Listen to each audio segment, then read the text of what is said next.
ಕಾಂಗ್ರೆಸ್ ಶಾಸಕರಿಂದ ಮತದಾರರಿಗೆ ಮತ್ತೆ ಬ್ಲ್ಯಾಕ್ ಮೇಲ್ ಮಾಡಲಾಯ್ತಾ? ಚುನಾವಣೆಯಲ್ಲಿ ನಮ್ಮ ಪಕ್ಷಕ್ಕೆ ವೋಟ್ ಹಾಕ್ತೆ ಹೋದ್ರೆ ಗ್ಯಾರಂಟಿಗಳು ನಿಮಗೆ ಸಿಗೋದಿಲ್ಲ ಅಂತ ಹೇಳಿ ಬ್ಲ್ಯಾಕ್ ಮೇಲ್ ಮಾಡಿದ್ದಾರೆ ಮಾಗಡಿ ಶಾಸಕ ಬಾಲಕೃಷ್ಣ.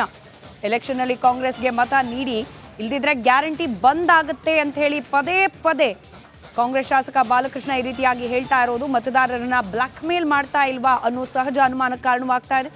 ಲೋಕಸಭೆಯಲ್ಲಿ ಕಾಂಗ್ರೆಸ್ ಸೋತ್ರೆ ಗ್ಯಾರಂಟಿ ರದ್ದಾಗುತ್ತಾ ಅನ್ನೋ ಅನುಮಾನಕ್ಕೂ ಕೂಡ ಬಾಲಕೃಷ್ಣ ಅವರ ಹೇಳಿಕೆ ಗುರಿಯಾಗ್ತಾ ಇದೆ.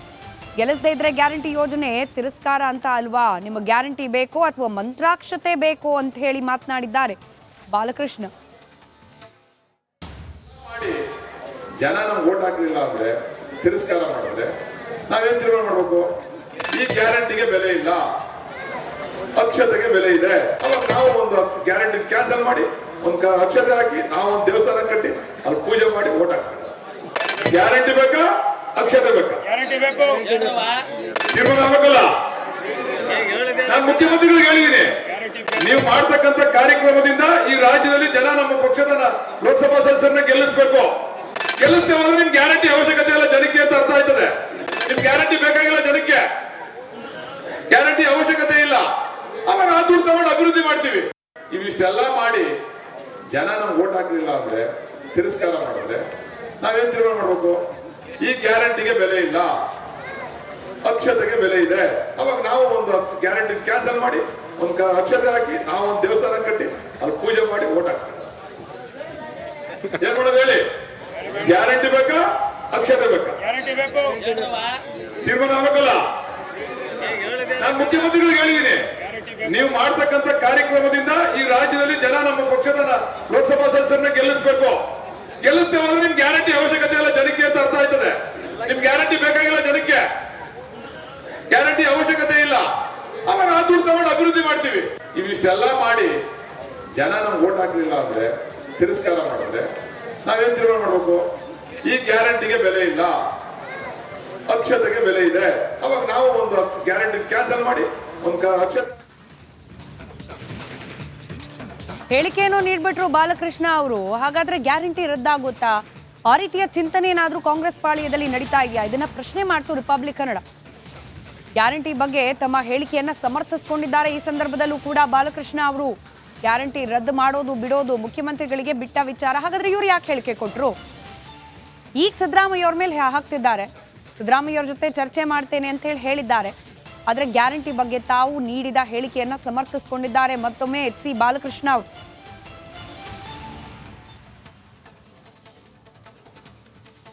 ಗ್ಯಾರಂಟಿ ವಿಚಾರಕ್ಕೆ ಬ್ಲ್ಯಾಕ್ ಮೇಲ್ ರೀತಿಯ ಹೇಳಿಕೆಯನ್ನ ನೀಡಿದ್ರು ಎಚ್.ಸಿ. ಬಾಲಕೃಷ್ಣ ಅವರು. ಅದಾದ ನಂತರದಲ್ಲಿ ನಮ್ಮ ಪ್ರತಿನಿಧಿ ಮಾತನಾಡಿಸಿದ್ದಾರೆ ಬಾಲಕೃಷ್ಣ ಅವರನ್ನ. ಯಾವ ರೀತಿ ಮಾತುಗಳವರಿಂದ ವ್ಯಕ್ತವಾಯಿತು, ಯಾವ ರೀತಿ ಸಮರ್ಥನೆ ಕೇಳೋಣ. ಲೋಕಸಭಾ ಚುನಾವಣೆಯಲ್ಲಿ ಕಾಂಗ್ರೆಸ್ಗೆ ಹಿನ್ನಡೆಯಾದರೆ ಗ್ಯಾರಂಟಿ ಯೋಜನೆಗಳು ರದ್ದಾಗುತ್ತಾ? ಈ ರೀತಿಯಾದಂಥ ಒಂದು ಚರ್ಚೆಗೆ ಕಾರಣವಾಗಿತ್ತು ಮಾಗಡಿ ಶಾಸಕ ಬಾಲಕೃಷ್ಣ ಅವರು ಹೇಳಿದಂಥ ಹೇಳಿಕೆ. ಹಾಗಾಗಿ ಅದರ ಬಗ್ಗೆ ಸ್ಪಷ್ಟನೆ ನೀಡಲಿಕ್ಕೆ ಸ್ವತಃ ಬಾಲಕೃಷ್ಣ ಅವ್ರನ್ನ ಮುಟ್ಟಿದ್ರೆ ಅವ್ರನ್ನ ಮಾತಾಡಿಸ್ತೇನೆ. ಸರ್, ತಮ್ಮ ಹೇಳಿಕೆ ಸಾಕಷ್ಟು ಚರ್ಚೆ ಆಗ್ತಾ ಇದೆ. ಅಂದರೆ ಹಿನ್ನಡೆಯಾದರೆ ಕಾಂಗ್ರೆಸ್ಗೆ ಲೋಕಸಭಾ ಚುನಾವಣೆಯಲ್ಲಿ ಗ್ಯಾರಂಟಿಗಳು ರದ್ದಾಗುತ್ತಾ? ಅದು ಮುಖ್ಯಮಂತ್ರಿ ಉಪಮುಖ್ಯಮಂತ್ರಿಗೆ ವಿವೇಚನೆಗೆ ಬಿಟ್ಟಂಥ ವಿಚಾರ. ಇದು ನನ್ನ ವೈಯಕ್ತಿಕವಾದಂಥ ಅಭಿಪ್ರಾಯ. ತಾವು ಹೇಳಿದಿರಿ ಸರ್, ಅಲ್ಲಿ ಸಿದ್ದರಾಮಯ್ಯವ್ರ ಜೊತೆ ಚರ್ಚೆ ಮಾಡಿದ್ದೀನಿ ಅನ್ನುವಂಥ ಅವ್ರ ಗಮನಕ್ಕೂ ತಂದಿದ್ದೀವಿ, ಚರ್ಚೆ ಮಾಡಿದ್ದೀವಿ, ಚರ್ಚೆನೂ ಮಾಡ್ತೀವಿ. ಆದರೆ ಸಿದ್ದರಾಮಯ್ಯನವರು ಆಯ್ತು ಗಣಯ ನೀನು ಹೇಳ್ದಂಗೆ ಮಾಡ್ತೀನಿ ಅಂತ ಏನು ಹೇಳಿಲ್ಲ ನನಗೆ ಅವರು. ಅಥವಾ ಡಿ.ಸಿ.ಎಂ ಅವರು ಆಯ್ತು ಗಣಯ ನೀನು ಹೇಳ್ದಂಗೆ ಮಾಡ್ತೀನಿ ಅಂತಲೂ ಹೇಳಿಲ್ಲ. ನಾನೊಬ್ಬ ಶಾಸಕನಾಗಿ ನನ್ನ ಅಭಿಪ್ರಾಯವನ್ನು ಅವ್ರ ಮುಂದೆ ವ್ಯಕ್ತಪಡಿಸಿದ್ದೀನಿ. ಕಾರಣ ಏನಂದರೆ ನೋಡಿರಿ, 2025ಕ್ಕೆ ಉದ್ಘಾಟನೆ ಆಗಬೇಕಾಯ್ತು ರಾಮ ಮಂದಿರ. ಮೋದಿಯವ್ರಿಗೂ ರಾಮ ಮಂದಿರಕ್ಕೂ ಸಂಬಂಧ ಇಲ್ಲ. ರಾಮ ಮಂದಿರ ಮಾಡಿದಂಥವ್ರು ಆ ವರ್ಗನೇ ಬೇರೆ, ಅವರು ಉದ್ಘಾಟನೆ ಮಾಡಲಿ. ಮೋದಿಯವ್ರನ್ನ ಕರ್ಕೊಂಬಂದು ಉದ್ಘಾಟನೆ ಯಾವ ದೃಷ್ಟಿಯಿಂದ ಮಾಡಿಸಿದ್ರು? ಅರ್ಧ ಕಂಪ್ಲೀಟ್ ಆಗಿರ್ತಕ್ಕಂಥ ದೇವಸ್ಥಾನನ ನೀವು ಉದ್ಘಾಟನೆ ಯಾವ ದೃಷ್ಟಿಯಿಂದ ಮಾಡಿಸಿದ್ರಿ? ನೀವು ಎಲ್ಲರ ಮನೆಗೂ ಕೂಡ ಅಕ್ಷತೆಯನ್ನು ಕೊಟ್ರಿ, ಯಾವ ಉದ್ದೇಶದಿಂದ ಕೊಟ್ರಿ? ಅಕ್ಷತೆಯನ್ನು ಹಂಚಿ ರಾಮ ಮಂದಿರದ ಕ್ರೆಡಿಟನ್ನು ಯಾವಾಗ BJP ತಗೊಳ್ಳೋದಕ್ಕೆ ಹೊರಡ್ತೋ ಆವಾಗ ಕಾಂಗ್ರೆಸ್ ನಾಯಕರಿಗೆ ಭಯ ಶುರುವಾಯಿತು. ಹಾಗಾಗಿ ಜನರನ್ನು, ಮತದಾರರನ್ನ ಬ್ಲ್ಯಾಕ್ ಮೇಲ್ ಮಾಡುವ ಮುಖಾಂತರವಾಗಿ, ಅಂದರೆ ಗ್ಯಾರಂಟಿ ಯೋಜನೆ ರದ್ದು ಮಾಡ್ತೀವಿ, ನೀವು ಬೂತಲ್ಲಿ ಓಟ್ ಹಾಕಲಿಲ್ಲ ಅಂತ ನಿಮ್ಮ ಅಭಿವೃದ್ಧಿ ಮಾಡಲ್ಲ, ಆ ರೀತಿ ಬ್ಲ್ಯಾಕ್ ಮೇಲ್ ತಂತ್ರಕ್ಕೆ ಕಾಂಗ್ರೆಸ್ ಮೊರೆ ಹೋಯ್ತಾ? ಬ್ಲ್ಯಾಕ್ ಮೇಲ್ ತಂತ್ರ ನಾವು ಮಾಡ್ತಾ ಇಲ್ಲ. ವಾಸ್ತವಾಂಶವನ್ನು ಜನಗಳ ಮುಂದೆ ಇಡ್ತಾ ಇದ್ದೀವಿ. ನಾವು ಏನೂ ಅಭಿವೃದ್ಧಿ ಮಾಡಿದೆ. ಈಗ ಮೋದಿಯವರು ಜನ್ಧನ್ ಅಕೌಂಟ್ ಓಪನ್ ಮಾಡಿಸಿದ್ರು. ಎಲ್ಲ ಕಳ್ಳರುಗಳು ಅವರೇ ದೇಶದಲ್ಲಿ ಹೊರದೇಶದಲ್ಲಿ ತೊಗೊಂಡೋಗಿ ದುಡ್ಡು ಇಟ್ಬಿಟ್ಟು ಅವರೇ ಕಪ್ಪಣ್ಣನ ತಗೊಂಬಂದು ಎಲ್ರಿಗೂ 15 ಲಕ್ಷ ಕೊಡ್ತೀನಿ ಅಂದ್ರೆ ಕೊಟ್ರ. ನೀವು ರಿಪಬ್ಲಿಕ್ TV ಅವ್ರು ಯಾಕೆ ಅದನ್ನು ಚರ್ಚೆ ಮಾಡಲ್ಲ?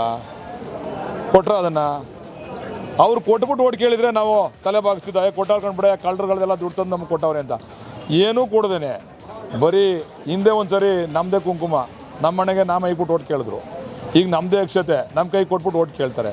ಇಷ್ಟೆಲ್ಲ ಕೇಳೋರು ಅವರು ಮಾಡಿರ್ತಕ್ಕಂಥದ್ದು ಓಟ್ ನಾಸೆಗೋಸ್ಕರ ಅಲ್ವಾ? ಮೋದಿಯವ್ರು ಬಂದು ಉದ್ಘಾಟನೆ ಮಾಡುವಂಥದ್ದು ಏನಿತ್ತಲ್ಲಿ? ಅವರು ಮಾಡಿರ್ತಕ್ಕಂಥದ್ದು ಓಟ್ ಬರಲಿ ನನಗೆ MP ಎಲೆಕ್ಷನಲ್ಲಿ ಅಂತ ಭಯ ಪ್ರಶ್ನೆ ಅಲ್ಲ, ಸಾರ್ವಜನಿಕರಿಗೆ ಸತ್ಯ ತಿಳಿಸ್ತಕ್ಕಂಥ ಒಂದು ವ್ಯವಸ್ಥೆ ಅಷ್ಟೇ ಇದು. ಅಂದರೆ ಕಾಂಗ್ರೆಸ್ನವರು ನಾವು ನುಡಿದಂತೆ ನಡೀತೀವಿ, ನಾವು ಕೊಟ್ಟಂತಹ ಗ್ಯಾರಂಟಿ ಯೋಜನೆಗಳನ್ನ ಅನುಷ್ಠಾನ ಮಾಡಿದ್ದೀವಿ ಅನ್ನೋ ತಮ್ಮ ವಾದನ. ಹೌದು, ಖಂಡಿತ. 5 ಗ್ಯಾರಂಟಿ ಯಾರು ಸೈನ್ ಹಾಕಿದ್ರು? ನಾವು ಸೈನ್ ಹಾಕ್ಕೊಟ್ಟಿದ್ದೀವಿ. ನಮ್ಮ ಅವತ್ತಿನ ವಿರೋಧ ಪಕ್ಷ ನಾಯಕರಾದಂಥ ಸನ್ಮಾನ್ಯ ಸಿದ್ದರಾಮಯ್ಯನವರು, ನಮ್ಮ ಅವತ್ತಿನ ನಮ್ಮ ಪಕ್ಷದ ಅಧ್ಯಕ್ಷರಾದಂಥ DK ಶಿವಕುಮಾರ್ ಅವರು ಬರವಣಿಗೆಯಲ್ಲಿ ಬರೆದು ಕೊಟ್ಟಿದ್ದು. ಎಲ್ಲ ಪ್ರತಿ ಮನೆ ಹೆಣ್ಮಕ್ಳಿಗೆ ನೋಡಿ ಇದು ಇಟ್ಕೊಳ್ಳಿ, ನೀವು ಓಟ್ ಹಾಕ್ತಾರೆ ನಮ್ಮನ್ನು ಪ್ರಶ್ನೆ ಮಾಡಿ, ನಾವು ಗ್ಯಾರಂಟಿಗಳನ್ನ ಜಾರಿಗೆ ತರದೇವ್ರೆ ಅಂತೇಳಿ ಕೊಟ್ಟಿದ್ವಲ್ಲ. ಸರ್ಕಾರ ಬಂದಾಗ ನಮ್ಮ ವಿರೋಧಿ ನಾಯಕರು ಏನು ಚರ್ಚೆ ಮಾಡಿದ್ರು? ಇದೆಲ್ಲ ಪೊಳ್ಳು, ಇದು ಬೋಗಸ್ಸು, ಇವ್ರು ಕೊಡಲ್ಲ, ಇವ್ರ ಕೈಲಿ ಆಗಲ್ಲ, ಹಣಕಾಸಿಲ್ಲ, ಎಲ್ಲ ಕೊಟ್ಟಾಯ್ತಲ್ಲ 5 ಗ್ಯಾರಂಟಿನ. ಈಗ ವಿರೋಧ ಪಕ್ಷ ಮಾಗಡಿ ಕ್ಷೇತ್ರದಲ್ಲಿ ಸರ್ ಇನ್ನೊಂದು ವಿಚಾರ ಚರ್ಚೆಗೆ ಶುರುವಾಗಿದೆ. JDSನವರು BJPಯವರು ಚರ್ಚೆ ಶುರು ಮಾಡಿದ್ದಾರೆ. ಈ ಹಿಂದೆ ಏನು ವಿಧಾನಸಭಾ ಚುನಾವಣೆ ಸಂದರ್ಭದಲ್ಲಿ ತಾವು ಗಿಫ್ಟ್ ಕಾರ್ಡನ್ನು ಕೊಟ್ಟಿದ್ರಿ, ಆ ಗಿಫ್ಟ್ ಕಾರ್ಡ್ನ ಜನರಿಗೆ ತಲುಪಿಸಿಲ್ಲ, ಅದು ಜನರಿಗೆ ಮೋಸ ಮಾಡಿದ್ದಾರೆ ಬಾಲಕೃಷ್ಣ ಅವರು ಅಂತನ್ನುವಂಥ ಮಾತುಗಳನ್ನು ಹೇಳ್ತಾರೆ. ಅದನ್ನು ಜನ ಹೇಳ್ಬೇಕು, ನಮ್ಮ ವಿರೋಧಿಗಳು ಹೇಳಿದ್ರೆ ಹೆಂಗೆ ತಲುಪಿಸ್ತೀವಿ, ಯಾವ ರೀತಿ ತಲುಪಿಸ್ಬೇಕು? ಅದೇನು ಗಿಫ್ಟ್ ಕಾರ್ಡ್ ಕೊಟ್ಟಿದ್ದೀವಿ ಅಂತ ಯಾರು ಹೇಳಿದ್ರು? ಏನು ನನ್ನ ಓಟಿರೋ ನನ್ನ ಕ್ರಮ ಸಂಖ್ಯೆನ ಜನಗಳಿಗೆ ಪರಿಚಯ ಆಗಲಿ, ಪ್ರಚಾರ ಆಗಲಿ ಅಂತೇಳಿ ನನ್ನ ಕ್ರಮ ಸಂಖ್ಯೆ ಹಾಕ್ಬಿಟ್ಟು ನನ್ನ ಫೋಟೋ ಹಾಕಿ ಸಿಂಬಲ್ ಹಾಕಿ ಕೊಟ್ಟಿದ್ದೀವಿ. ಯಾವ ಆಧಾರದ ಮೇಲೆ ಈ ಪ್ರಶ್ನೆ ಕೇಳ್ತೀವಿ ಅಂತಂದರೆ, ಏನು ರಾಮನಗರ ಕ್ಷೇತ್ರ ಶಾಸಕರಾಗ್ತಾ ಇಕ್ಬಾಲ್ ಹುಸೇನ್ ಅವರು ಸ್ವತಃ ಅವರೇ ಹೇಳಿದ್ದಾರೆ, ನಾವು ಗಿಫ್ಟ್ ಕೂಪನ್ನ ಹಂಚಿದ್ವಿ, ನಾವು ಕೊಡ್ತೀವಿ ಅವ್ರಿಗೆಲ್ರಿಗೂ ಕೂಡ ಅಂತನ್ನುವಂಥ ಮಾತನ್ನು. ಹಾಗಾಗಿ ಅಂದರೆ ನಿಮ್ಮ 2 ಕ್ಷೇತ್ರದಲ್ಲೂ ಕೂಡ ಆ ಕಾರ್ಡ್ಗಳ ಹಂಚಿಕೆ ಆಗಿದೆ. 2 ಕ್ಷೇತ್ರದಲ್ಲಿ ಆಗಿಲ್ಲ, ಎಲ್ಲ ಕ್ಷೇತ್ರದಲ್ಲೂ ಮಾಡಿದ್ದೀವಿ. ಆದರೆ ಒಬ್ಬೊಬ್ರದ್ದು ಒಂದೊಂದು ಅಭಿಪ್ರಾಯ. ನಾವು ಕೊಟ್ಟಿರ್ತಕ್ಕಂಥದ್ದು ನಾನು ಹೊಸ್ದಾಗಿ ಕಾಂಗ್ರೆಸ್ ಪಕ್ಷದಿಂದ ನಿಂತಿದ್ನಲ್ವಾ, ಅದಕ್ಕೆ ಜನಕ್ಕೆ ಅದು ಚಿಹ್ನೆ ಚೆನ್ನಾಗಿ ಪರಿಚಯ ಆಗಲಿ, ಬಾಲಕೃಷ್ಣನ ಫೋಟೋ ಚಿಹ್ನೆ ಅಂತೇಳಿ ನಾವು ಕೊಟ್ಟಿರ್ತಕ್ಕಂಥದ್ದು. ಬಾಲಕೃಷ್ಣ ಅವರು ಅವ್ರಿಗೆ ಸಚಿವ ಸ್ಥಾನ ಸಿಕ್ಕಿಲ್ಲ, ಯಾವಾಗಲೂ ಕೂಡ ಫ್ರೇಮಲ್ಲಿ ಇರಬೇಕು ಅನ್ನುವಂಥ ಕಾರಣಕ್ಕೆ ಈ ರೀತಿಯಾದಂಥ ಹೇಳಿಕೆಗಳನ್ನು ಕೊಡ್ತಾರೆ. ಪಾಪ ನಮ್ಮ ವಿರೋಧಿಗಳ, ನಾನೇನು ಅವಾಗ ವಿರೋಧ ಪಕ್ಷದಲ್ಲಿದ್ದಾಗಲೂ ಹೇಳಿಕೆಗಳನ್ನ ಕೊಟ್ಟಿದ್ದೀನಿ, ನಾನು ಇವತ್ತೇ ಕೊಡ್ತಾ ಇಲ್ಲ. ನಮ್ಮ ವಿರೋಧಿಗಳ ಆ ರೀತಿ ಅಭಿಪ್ರಾಯ ವ್ಯಕ್ತಪಡಿಸಿದ್ರೆ ಅದ್ರ ಬಗ್ಗೆ ನಾನು ಅದನ್ನು ತಕರಾರು ಮಾಡಲಿಕ್ಕೂ ಕೂಡ ಹೋಗೋದಿಲ್ಲ. ಆದರೆ ನಾವು ಮಾಡ್ತಾ ಇರ್ತಕ್ಕಂಥದ್ದು ವಾಸ್ತವಾಂಶ, ಸತ್ಯ ಜನಗಳಿಗೆ ಅರ್ಥ ಆಗಬೇಕು. ಜನಗಳಿಗೆ ಯಾರು ಸಹಕಾರ ಕೊಡ್ತಾವ್ರೆ ಅವ್ರಿಗೆ ಅದು ಮತ ಪ್ರಾಮಾಣಿಕವಾಗಿ ಯಾರು ಸಹಕಾರ ಕೊಡ್ತಾರೋ ಅವ್ರಿಗೆ ಬರಬೇಕು ಅನ್ನೋ ದೃಷ್ಟಿಯಿಂದ ನಾವು ಇದನ್ನು ಹೇಳ್ತಾ ಇರ್ತಕ್ಕಂಥದ್ದು. ಈಗ ಕೊನೆಯದಾಗಿ ಸರ್, ಅಂದರೆ ನಿನ್ನೆ ನೀವು ಹೇಳಿದಂತಹ ಹೇಳಿಕೆ ಏನಿದೆ, ಆ ಹೇಳಿಕೆಗೆ ಈಗಲೂ ಕೂಡ ಬದ್ಧವಾಗಿದ್ದೀರಾ? ಲೋಕಸಭಾ ಚುನಾವಣೆಯಲ್ಲಿ ಮತದಾರರು ನಿಮ್ಮ ಕೈ ಹಿಡಿದೇ ಹೋದರೆ ಗ್ಯಾರಂಟಿಗಳನ್ನ ರದ್ದು ಮಾಡುವಂಥ ಚಿಂತನೆಯನ್ನು ಮಾಡ್ತೀರಾ? 60,000 ಕೋಟಿ ಕೊಟ್ಟಿದ್ದೀವಿ ಅಲ್ವಾ? ಒಂದು ವರ್ಷಕ್ಕೆ 60,000 ಕೋಟಿ ಕಡಿಮೆ ದುಡ್ಡಲ್ಲ ಅದು. ಇಷ್ಟು ಒತ್ತಡದ ಮಧ್ಯೆನೂ ಕೂಡ ನಮ್ಮ ಮುಖ್ಯಮಂತ್ರಿ, ಉಪಮುಖ್ಯಮಂತ್ರಿ ಯಶಸ್ವಿಯಾಗಿ ಹಣವನ್ನು ಸಂದಾಯ ಮಾಡಿದ್ದಾರೆ. ಅದರ ಪ್ರತಿಫಲ ನಾವು ಕೇಳಬೇಕಲ್ವಾ? ಜೊತೆಯಲ್ಲಿ ಇದೇನು ಬ್ಲ್ಯಾಕ್ ಮೇಲ್ ಅಲ್ಲ, ವಾಸ್ತವಾಂಶನ ಜನಗಳ ಮುಂದೆ ಇಡ್ತಕ್ಕಂಥದ್ದು. ಅದನ್ನು ನಾವು ಎಲ್ಲರೂ ಮಾಡ್ತಕ್ಕಂಥದ್ದು. ಮೋದಿಯವರು ದೇವಸ್ಥಾನ ಉದ್ಘಾಟನೆ ಮಾಡಿರೋದು ಓಟ್ಗೋಸ್ಕರ, ನಾವು ಗ್ಯಾರಂಟಿ ಕೊಟ್ಟಿರೋದು ಓಟ್ಗೋಸ್ಕರ. ಅದರಿಂದ ಇದ್ರ ಪ್ರತಿಫಲವನ್ನು ನಮಗೆ ಸಿಗಬೇಕು ಅಂತಕ್ಕಂಥ ಉದ್ದೇಶದಿಂದ ನಾವು ಮಾಡಿರ್ತಕ್ಕಂಥದ್ದು.